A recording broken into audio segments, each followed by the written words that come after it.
തേന്മാവിൻ കൊമ്പത്ത് കൊതിച്ചതും വിധിച്ചതും June 29 മുതൽ എല്ലാ ദിവസവും രാത്രി 9 മണിക്ക്.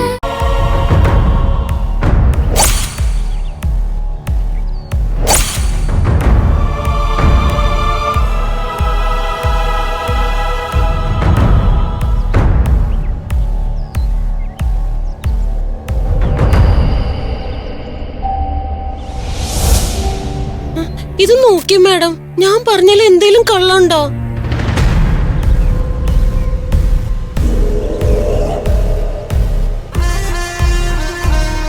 ഈ പോസ്റ്റർ കണ്ടിട്ട് ആർക്കാ ഇത്ര അലർജി? ഇതിനിടയിൽ ആരാ ഇത് കീറിയിട്ടത്? ആരാ ഇത് ചെയ്തേന്ന് ഞാൻ മാഡത്തിനോട് പറഞ്ഞത്. മാഡത്തിന് ഇതുവരെ വിശ്വാസമായില്ല അല്ലേ? എന്റെ 2 കണ്ണും കൊണ്ട് ഞാൻ കണ്ട കാര്യ ഞാൻ മാഡത്തിനോട് പറഞ്ഞത്. ഇത് ഏതോ പ്രേതാത്മാവ് ചെയ്താ മാഡം. ആ കാഴ്ച മാഡം ഒന്ന് കാണേണ്ടതായിരുന്നു. ഞാനായതുകൊണ്ടാ അത് കണ്ടിട്ടും പിടിച്ചേക്കണത്. എന്റെ സ്ഥാനത്ത് മാഡായിരുന്നെങ്കിലേ പേടിച്ച് ബോധം കെട്ട് വീണേനെ. ഓ, അങ്ങനെയാണോ? അപ്പോ ഇതേതോ പ്രേതാത്മാവ് ചെയ്തതാണല്ലേ? അക്കാര്യത്തിൽ സംശയം എന്തിനാ? ആ കാഴ്ചയെ പറ്റി ഓർത്തിട്ട് എന്റെ നെഞ്ചിപ്പോഴും പിടയ്ക്ക. അമ്പിളി, അമ്പിളി മാഡം.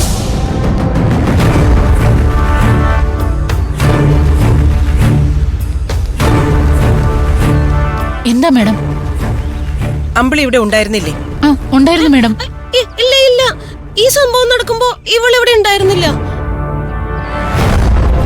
അല്ലെങ്കിൽ ഈ ഹോസ്റ്റലിൽ പ്രധാനപ്പെട്ട എന്തെങ്കിലും കാര്യം നടക്കുമ്പോ അമ്പിളി ഇവിടെ ഉണ്ടാവാറില്ല. ആ പോസ്റ്റർ ഇവിടുത്തെ കുട്ടികൾ ആരെങ്കിലും ആണോ കീറിയിട്ടത്? അത് മന്ദാകിനിയല്ലേ കീറിയിട്ടത്? ഞാനോ? അനാവശ്യം പറയരുത്. നീ കണ്ടോടി ഞാൻ പോസ്റ്റർ കീറിയിടുന്നത്. കള്ളം പറഞ്ഞാലേ കർത്താവ് പൊറുക്കില്ല, ഓർത്തോ? മന്ദാകിനിയാണോ അത് കീറിയിട്ടത്? മന്ദാകിനി ഗേറ്റ് കിടന്നിറങ്ങി വരുന്നത് ഞാൻ കണ്ടു. അതിനുശേഷം അത് കീറിയ നിലയെ കണ്ടത്. ആ സമയത്ത് മന്ദാകിനി അല്ലാതെ വേറെ ആരും ഇവിടെ ഇല്ലായിരുന്നു. എന്റെ ഈശോയെ, ഇവളുടെ നാവ് താഴ്ന്നു പോവും. മനുഷ്യന്റെ മുഖത്തൊക്കെ ഇങ്ങനെയും കള്ളം പറയോ? മന്ദാകിനി, പോസ്റ്റർ കീറിയിട്ടത് ആരാന്ന് എനിക്ക് മനസ്സിലായില്ല. പിന്നെ എങ്ങനെയാ അമ്പിളിക്ക് മനസ്സിലായത്? ഇവളാ ഭാഗത്തേ ഇല്ലായിരുന്നു മാഡം. മന്ദാകിനി ഇനി കൂടുതൽ സംസാരിക്കണ്ട. മാഡം, ഞാനല്ല ഇത് ചെയ്തത്. നിർത്ത്. ആരാ ഇത് ചെയ്തെന്ന് ഇപ്പൊ എനിക്ക് മനസ്സിലായി. പോസ്റ്റർ ആരും കാണാതെ ഇവിടെ കീറിയിട്ട ശേഷം അതേതോ പ്രേതാത്മാവാണെന്ന് വരുത്തി ഇവിടെ ഭീതി ഉണ്ടാക്കാനല്ലേ മന്ദാകിനിയുടെ ഉദ്ദേശം? അയ്യോ, ഇതുപോലുള്ള തരികിട പരിപാടികൾ മേലിൽ ആവർത്തിക്കരുത്. ആവർത്തിച്ചാൽ മന്ദാകിനിയെ ഞാൻ ഇവിടുന്ന് പറഞ്ഞു വിട്ടിരിക്കും.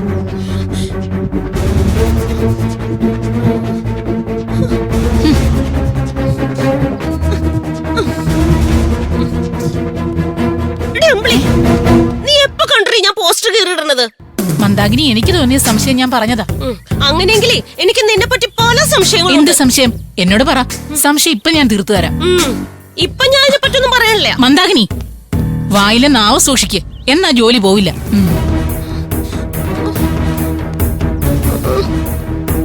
മേഡത്തിന് എന്നല്ല അമ്പിളിയാ വിശ്വാസം.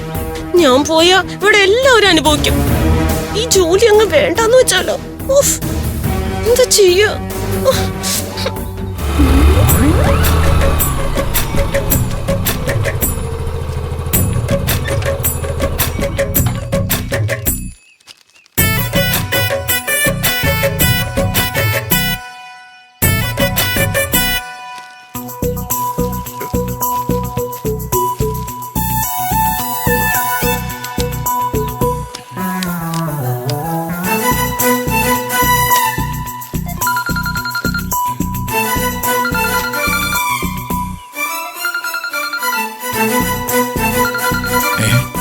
മന്ദുവാണല്ലോ. ഇന്ന് രാത്രി എന്തോ കോളൊത്തിട്ടുണ്ട്, അതാ മന്ദു വിളിക്കുന്നു. മന്ദു, നിന്റെ ഫോൺ വരുന്നത് ഞാനിപ്പോ മനസ്സിൽ വിചാരിച്ചതേ ഉള്ളൂ. അപ്പോഴാണ് നീ വിളിച്ചത്. നമ്മൾ തമ്മില് എന്ത് മരണപ്പൊരുത്തമാണ്. മരണപ്പൊരുത്തോ? അല്ല, ഈ നമ്മളെ ഈ മരണത്തിന് പോലും നമ്മളെ പിരിക്കാൻ പറ്റില്ലെന്ന്, അതാണ് ഈ മരണപ്പൊരുത്തം. അല്ല പിന്നെ അടിച്ചു മാറ്റാനുള്ള സാധനങ്ങളെല്ലാം നീ പാക്ക് ചെയ്ത് വെച്ചായിരുന്നോ? ആ പരിപാടി ഇനി നടക്കില്ല ഐസക്കെ. ഞാൻ ഇവിടുത്തെ പണി വേണ്ടാന്ന് വെക്കാൻ തീരുമാനിച്ചു. നീ ജോലി രാജിവെക്കാൻ പോണെന്നോ? എടി, 10 കാശ് കിട്ടുന്ന പണി കളഞ്ഞിട്ട് നീ വീട്ടിൽ വന്നിട്ട് ഇനി എന്ത് ചെയ്യാനാ? എന്റെ വീട്ടിലെ പണി ചെയ്യും. എടി, വീട്ടിലെ പണി ചെയ്താ കാശ് കിട്ടൂലല്ലോ. അത് ഫ്രീ സർവീസ് അല്ലേ മന്ദു? നിന്റെ ജോലി പോയി കഴിഞ്ഞാൽ നമ്മുടെ ജീവിതം കട്ടപ്പുറത്താണ്. അല്ല, നിങ്ങളപ്പോ എന്റെ വരുമാനം നോക്കിയിട്ടാണോ ജീവിക്കാതിരിക്കണത്? അല്ല പിന്നെ ഇവിടത്തെ വാർഡന്റെ കുറ്റിക്കൊന്നു കൊടുത്തിട്ടേ ഞാൻ ഇവിടുന്ന് ഇറങ്ങാൻ പോവാ. എന്റെ പൊന്നു ബന്ധു, നീ അബദ്ധമൊന്നും കാണിക്കില്ലേ? ഇനി ഇതുപോലത്തെ ഒരു പണി കിട്ടാൻ ഭയങ്കര പാടായിരിക്കും. ഇതാവുമ്പോ മനസമാധാനം കിട്ടും, മാസം തോറും ശമ്പളവും കിട്ടും. ഇടയ്ക്കിടയ്ക്ക് വല്ലതും എടുത്തിട്ട് പോയി വിറ്റ് കാശാക്കാലോ. ഇതൊക്കെ വേറെ എവിടെ നടക്കും ബന്ധു?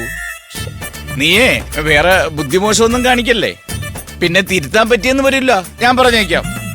തൽക്കാലം ഞാനിവിടെ നിക്കാം. ഓ,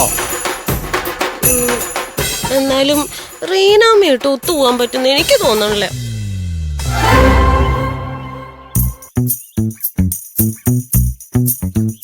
ഇനി എങ്ങാനും മന്ദു ജോലി കളഞ്ഞിട്ട് വരുമോ?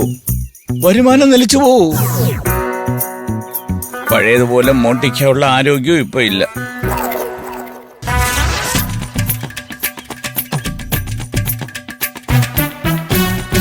ചെയ്യില്ലായിരിക്കും അല്ലേ? ചെയ്തില്ലെങ്കിൽ ഭാഗ്യം.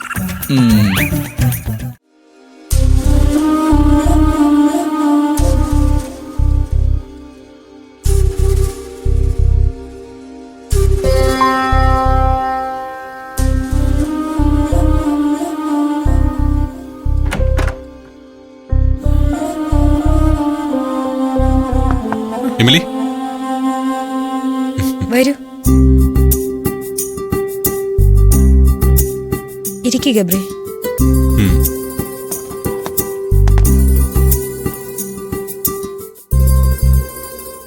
എമിലി ഇപ്പൊ എങ്ങനെയുണ്ട്? ഇപ്പൊ കുഴപ്പമൊന്നുമില്ല. 2-3 ദിവസം നല്ല തലവേദനയായിരുന്നു. ആക്ച്വലി അന്ന് എന്റെ വീട്ടിൽ വെച്ച് എമിലിക്ക് എന്താ സംഭവിച്ചത്? ആ സംഭവത്തിന്റെ സ്റ്റാർട്ടിംഗ് പോയിന്റ് എനിക്കിപ്പോഴും ഓർമ്മയില്ല. എന്റെ കാറ് പെട്ടെന്ന് സ്റ്റാർട്ടായി വന്ന് എന്നെ ഇടിക്കുമായിരുന്നു. പിന്നീടൊന്നും എനിക്ക് ഓർമ്മയില്ല. നിന്റെ നിലവിളി കേട്ട് ഞാനും ജോസഫിനും കൂടെ പെട്ടെന്ന് ഒന്ന് നോക്കുമ്പോ നീ ബോധം കെട്ട് കിടക്കായിരുന്നു. ശത്രു എനിക്ക് പിന്നാലെ മാത്രമല്ല, ഇപ്പോ നിനക്ക് പിന്നാലെ ആ ശത്രു ഉണ്ട്.